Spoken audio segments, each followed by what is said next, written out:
President Donald Trump seems to be walking some of that back. He is citing good and productive conversations with Iran. The result, the president says he's going to hold off on military strikes against those Iranian power plants and their key. This is the moment where President Trump's presidency is facing an unprecedented challenge that could reshape the entire direction of his second term, as active duty U.S. Marines and other service members express deep reservations about deployment orders related to the escalating conflict in the Middle East. We are talking about trained, disciplined military personnel who have sworn an oath to defend the Constitution, now grappling with orders tied to strikes on Iran that many view as lacking full congressional authorization or clear justification. This situation has sparked intense debate, with reports of a sharp rise in conscientious objector filings reaching levels reminiscent of past controversial conflicts like the Iraq War, though claims of outright mutiny or mass refusal of direct deployment orders remain unverified and largely circulating through social media rumors rather than confirmed by official military channels or mainstream reporting. The core issue stems from President Trump's decision to launch military strikes against Iranian targets, actions taken without explicit prior approval from Congress in some interpretations, which has ignited a broader conversation about war powers, executive authority, and the moral weight placed on American troops. Trump has framed these operations as necessary responses to Iranian aggression and regional threats, emphasizing the need to protect U.S. interests and allies. While critics argue that the escalation risks drawing the United States into a prolonged and costly engagement with no clear endgame. Casualties have already occurred, including incidents involving American service members in the region, such as a drone strike in Kuwait that claimed the lives of 6 personnel early in the operations. President Trump attended the dignified transfer of remains at Dover Air Force Base, standing with grieving families and acknowledging the human cost while warning that more sacrifices might be required if the conflict intensifies, without ruling out the possibility of ground forces if deemed necessary for national security. This development has fueled widespread discussion across political spectrums, with some voices highlighting the unprecedented nature of troops questioning involvement in what they see as an avoidable war. Before diving deeper, it's worth noting that in today's media landscape, where narratives can shift rapidly and sources often carry their own biases, seeking out diverse perspectives and primary information is crucial. Independent platforms and newsletters dedicated to unfiltered analysis play a valuable role in helping people navigate the noise, providing context without the influence of corporate agendas or partisan spin. If staying informed on unfolding events like this matters to you, resources that deliver straightforward updates directly can make a real difference in understanding the full picture. Returning to the heart of the matter, the reported spike in conscientious objector applications among Marines and other branches signals a level of internal dissent that echoes historical moments when service members weighed their personal ethics against orders. Organizations supporting conscientious objectors have reported a significant increase in inquiries and filings, with some describing a 1,000% surge in contacts since the strikes began, driven by concerns over the war's justifications, potential for escalation, and the broader implications for American lives. These filings are a legal process protected under military regulations and the Constitution, allowing troops to seek discharge or reassignment based on deeply held moral, ethical, or religious beliefs that prevent them from participating in a particular conflict. During the Iraq War era, similar spikes occurred as troops and the public scrutinized intelligence claims and the long-term rationale for invasion, leading to debates that questioned the foundations of those operations. In the current context, commanders have reportedly shared assessments with deploying units, including Marine expeditionary units redirected toward the Persian Gulf, indicating that operations could evolve beyond limited strikes into larger-scale actions requiring substantial ground presence. Reports suggest that around 2,500 to 8,000 additional troops, including Marines and Army paratroopers, have received movement orders or are preparing for potential involvement, with briefings emphasizing readiness for sustained commitments. This transparency from leadership, while intended to prepare personnel, has instead amplified unease among ranks who fear being drawn into what some describe as an open-ended commitment reminiscent of past forever wars in the Middle East. Leaked internal communications or informal discussions have surfaced in public discourse, detailing scenarios where hundreds of thousands of troops might eventually be needed if the conflict expands to full invasion, raising alarms about massive casualties, resource strain, and strategic overreach. President Trump has pushed back against these concerns by highlighting international dynamics, posting on social media about support from various nations sending naval assets to the Strait of Hormuz to bolster U.S. efforts in securing vital shipping lanes and deterring Iranian retaliation. However, multiple allies have publicly distanced themselves or expressed frustration, stating that they were not consulted adequately on the initial escalation and do not view their contributions as endorsements of a broader war. This disconnect has complicated the narrative of unified global backing, with diplomatic channels revealing tensions over how the conflict could destabilize energy markets, refugee flows, and regional alliances that extend far beyond Iran's borders. Countries with significant economic stakes in the Gulf have voiced worries that unilateral actions risk wider fallout, including disruptions to oil supplies that affect global economies. A pivotal development came with the resignation of Joe Kent, the director of the National Counterterrorism Center and a decorated veteran with deep experience in special operations and intelligence. On March 17, Kent publicly stepped down, citing in his letter and statements that Iran did not pose an imminent threat to the United States, warranting the scale of military response. He pointed to external pressures, including from Israel and associated lobbies, as influencing the decision-making process more than pure American intelligence assessments. Kent emphasized that his role gave him access to classified information, and based on that, he could not in good conscience continue supporting the direction of policy. His departure, as a high-profile Trump appointee and longtime supporter, sent ripples through military and intelligence circles, sparking discussions about whether other officials might follow suit or voice similar reservations internally.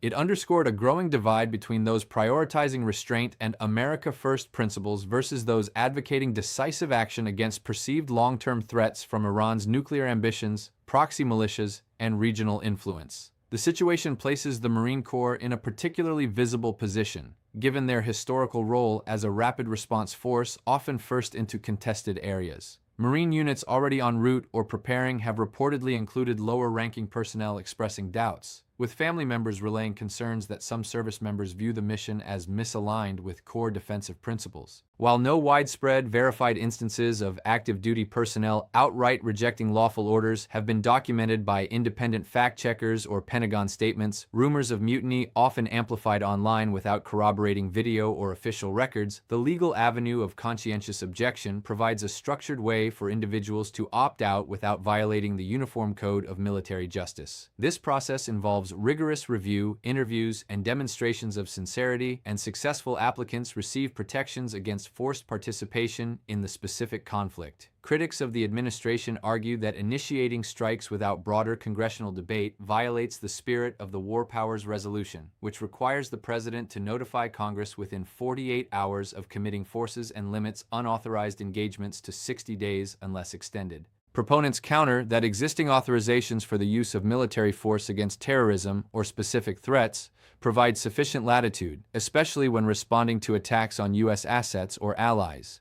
The debate has intensified partisan fractures, with initial Republican support for the strikes hovering around 77 to 86% in early polls, but showing signs of softening as casualty reports emerge and the scope of potential involvement becomes clearer. Vice President Vance, known for his past skepticism toward endless Middle East engagements, has previously warned about the dangers of forever wars that drain resources and distract from domestic priorities like border security and economic rebuilding. His public stance adds another layer of internal tension, as the administration navigates balancing hawkish impulses with isolationist leanings that defined much of the campaign rhetoric. Polls reflect broader public unease, with Trump's overall approval dipping to around 32 to 35% in some surveys amid the conflict, and disapproval of his handling of the Iran situation reaching 2/3 in others. These numbers, taken before or during early phases of escalation, suggest that many Americans, including within the president's base, prioritize avoiding another protracted war over projecting strength through military means. The human element cannot be overlooked. Families of the fallen, like those 6 service members lost in the Kuwait incident, face irreparable loss, their loved ones serving as the tangible cost of policy choices made in Washington. Memorials and dignified transfers serve as solemn reminders that behind strategic calculations are young men and women, often in their 20s, carrying out orders with professionalism even as doubts circulate. Expanding on the implications, this episode highlights the delicate balance of civil-military relations in a democracy. The U.S. military prides itself on apolitical obedience to civilian leadership, a principle enshrined since the nation's founding to prevent coups or undue influence from generals. Yet when troops perceive orders as potentially unlawful, such as those that might involve disproportionate force or violations of international norms, internal mechanisms like legal counsel, inspector general channels, and conscientious objection exist to address concerns without undermining the chain of command. Commanders play a crucial role here, providing realistic assessments to troops while executing lawful directives. Memos or briefings warning of inevitable ground operations if strikes fail to achieve objectives serve to manage expectations but can also fuel perceptions of mission creep, where limited actions balloon into full-scale invasions requiring massive logistical support, air superiority, and sustained occupation forces. Historically, similar dynamics played out in Vietnam and Iraq, where initial public and military support eroded as body counts rose and justifications faced scrutiny. In Iraq, false or exaggerated intelligence about weapons of mass destruction led to widespread disillusionment, prompting thousands of troops to question their roles and some to seek conscientious objector status. Today's context differs, with advanced technology enabling rapid strikes via drones, missiles, and precision munitions. Yet the risk of escalation remains, particularly with Iran's network of proxies capable of asymmetric responses across multiple theaters. The Strait of Hormuz, a choke point for nearly 20% of global oil trade, represents a flashpoint where naval presence from multiple nations could either deter conflict or inadvertently heighten it through miscalculations. Trump's social media assertions about allied warships have faced pushback, with European and Gulf partners clarifying their positions focus on de-escalation, freedom of navigation, and protecting commercial interests rather than joining offensive campaigns. This isolation, whether perceived or real, weakens the narrative of a coalition effort and places greater burden on U.S. forces. Domestically, the Republican Party shows emerging cracks, as some lawmakers and voters who initially rallied behind decisive action now weigh the political costs of associating with an unpopular, expensive conflict. Distancing statements have increased, reflecting calculations ahead of midterm elections where foreign policy missteps could sway suburban and independent voters concerned about inflation, veterans' care, and opportunity costs for infrastructure or healthcare. Looking at the conscientious objector framework more closely, it dates back to provisions recognizing that forcing individuals to violate core beliefs undermines military cohesion and moral legitimacy. The process requires applicants to prove their opposition is sincere, consistent, and not merely a reaction to a specific deployment.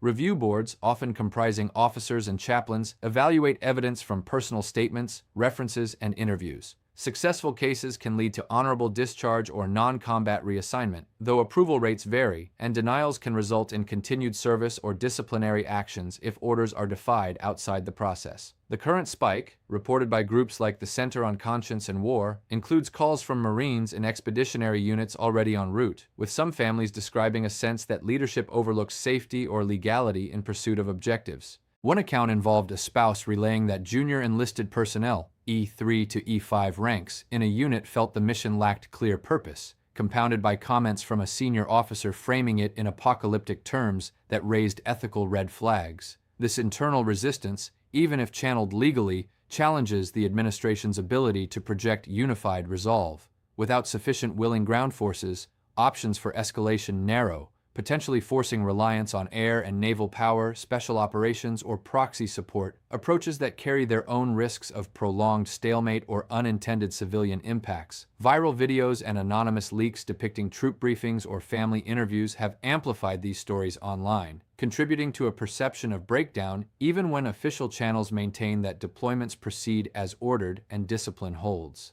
Fact-checking organizations have noted the absence of evidence for mass open refusals or mutiny, attributing much of the online fervor to exaggerated interpretations of dissent and objection filings. The broader crises compounding the situation include ongoing legal challenges, public fatigue with multiple fronts, and questions about long-term strategy. Trump's approval hovering in the low 30s predates the full extent of military feedback, and further erosion could accelerate if casualties mount or economic effects from disrupted energy markets hit home. Republicans' initial 77% support for strikes has shown fragility as details emerge about potential costs in lives and trillions in expenditures over years.